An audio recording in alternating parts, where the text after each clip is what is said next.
तो आज बात करते हैं मुंशी प्रेमचंद की एक बहुत ही दिल को छू लेने वाली कहानी की। नाम है कायर। देखिए, ये सिर्फ एक कहानी भर नहीं है। ये तो समाज के उस खोखलेपन पर एक बहुत तीखा सवाल है।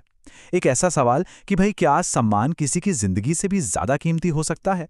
और कहानी की शुरुआत ही होती है एक बहुत गहरे सवाल से। सोचिए, ये सिर्फ एक कैरेक्टर का सवाल नहीं है। ये तो उस पूरे जमाने की उलझन है जहां प्यार को समाज के बनाए हुए दायरों में कैद करने की कोशिश होती थी। तो चलिए, इसी सवाल को जहन में रखकर कहानी में और अंदर चलते हैं। तो कहानी हमें ले चलती है विक्टोरिया पार्क की एक बेंच पर। यहाँ केशव और प्रेमा बैठे तो एक साथ हैं, लेकिन उनके बीच विचारों की एक बहुत गहरी खाई है। अब देखिए, मोहब्बत तो दोनों के बीच बेइंतहा थी, लेकिन वो दोनों अपने अपने वक्त की दो अलग अलग ताकतों जैसे थे। एक तरफ था केशव, नई सोच, नई तालीम का चेहरा, जो जात पात की इन बेड़ियों को तोड़ फेंकना चाहता था। और दूसरी तरफ थी प्रेमा, जो उन जड़ों से बंधी थी जिसे हम कुल की मर्यादा, परंपरा, ये सब नाम देते हैं। और सच पूछिए तो यही टकराव उनके प्यार का सबसे बड़ा इम्तिहान बनने वाला था। केशव की बातों में ना एक अजीब सी बेचैनी थी। वो जैसे प्रेमा के इंतजार करते करते थक सा गया था। उसके लिए प्यार कोई हवा हवाई एहसास नहीं था। नहीं, वो एक हकीकत थी जिसे वो सच में जीना चाहता था। उसे आदर्शों की दुनिया नहीं चाहिए थी। उसे तो प्रेमा के साथ एक असली दुनिया बसानी थी। और प्रेमा का जवाब, समझिए, उसकी परवरिश का एक आईना था। उसे लगता था कि वो खुद की नहीं, अपने माँ बाप की अमानत है, और ये एक ऐसी मर्यादा थी जिसे वो चाहकर भी तोड़ नहीं सकती थी। प्रेमा की इसी बेबसी ने केशव की सारी उम्मीदें तोड़ दी, और वो उसे उसी बेंच पर अकेला छोड़कर चला गया। अब केशव तो चला गया, और उस रात प्रेमा की आंखों से नींद भी चली गई। उसके अंदर ना एक तूफान उठ रहा था। एक ऐसा तूफान जो या तो उसे पूरी तरह तोड़ देता, या फिर उसे एक नई हिम्मत दे जाता। उसी रात की खामोशी में उसने अपनी माँ से दिल की बात की। माँ ने भी जात पात के इस बंधन पर अफसोस तो जताया, लेकिन साथ ही उसे निभाने की सलाह भी दे दी।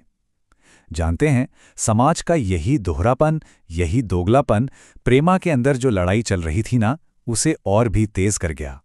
लेकिन अगली सुबह जब प्रेमा की आंख खुली तो रात का अंधेरा भी छंट चुका था, और उसके मन का अंधेरा भी। उसके अंदर एक नया साहस, एक नई हिम्मत जाग उठी थी। उसे यह एहसास हो गया था कि जिस झूठी मर्यादा के लिए वो अपनी जिंदगी कुर्बान करने चली थी, वो तो खोखली है।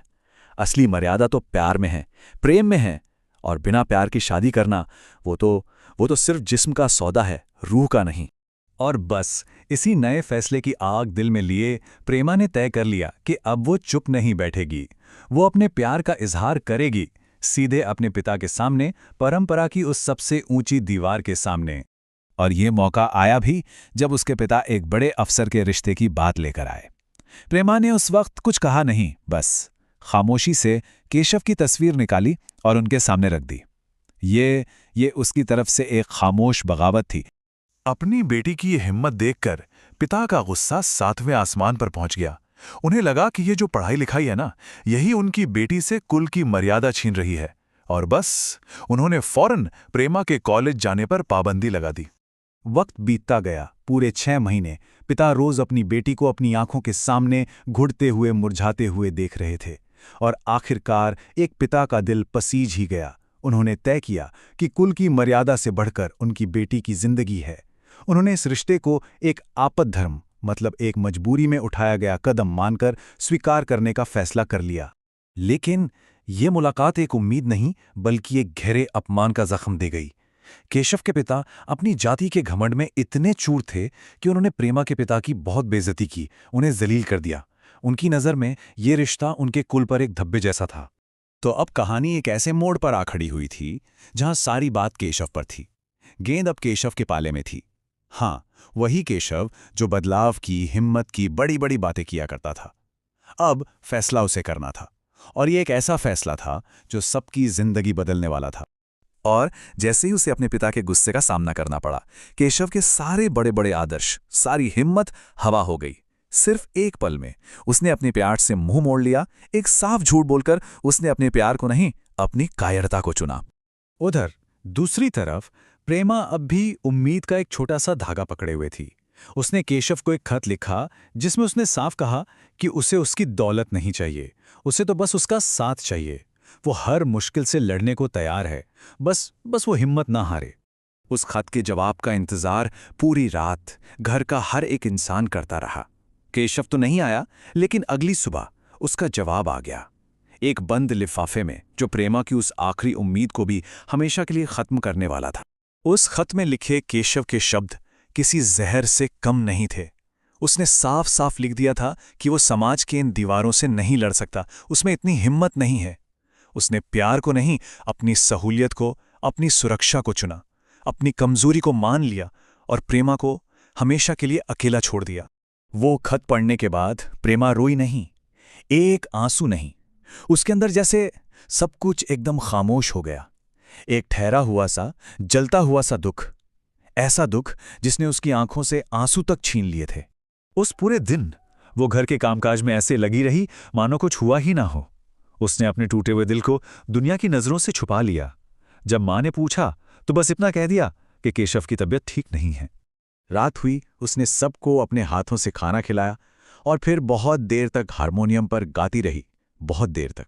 शायद ये उसके टूटे हुए सपनों का एक दर्द भरा गीत था, एक मरसिया जो वो खुद को सुना रही थी, एक बड़ी खामोशी से पहले का वो आखिरी संगीत। और जब अगली सुबह हुई तो उस कमरे में कभी न खत्म होने वाला सन्नाटा पसरा हुआ था। प्रेमा का बेजान शरीर वहीं पड़ा था। प्रेमचंद कहानी का अंत इन लफ्ज़ों के साथ करते हैं कि सुबह की सुनहरी किरणें उसके पीले पड़ चुके चेहरे पर कुछ ऐसे पड़ रही थीं जैसे उसे जिंदा होने का एक भ्रम दे रही हों। कितना दर्दनाक और कितना खूबसूरत अंत। और ये कहानी हमें इसी एक सवाल के साथ अकेला छोड़ जाती है कि आखिर वो कौन सी परंपरा है, वो कौन सा सम्मान है जिसके लिए एक जीती जागती जिंदगी की कुर्बानी दे देना हमारे समाज को मंजूर हो जाता है।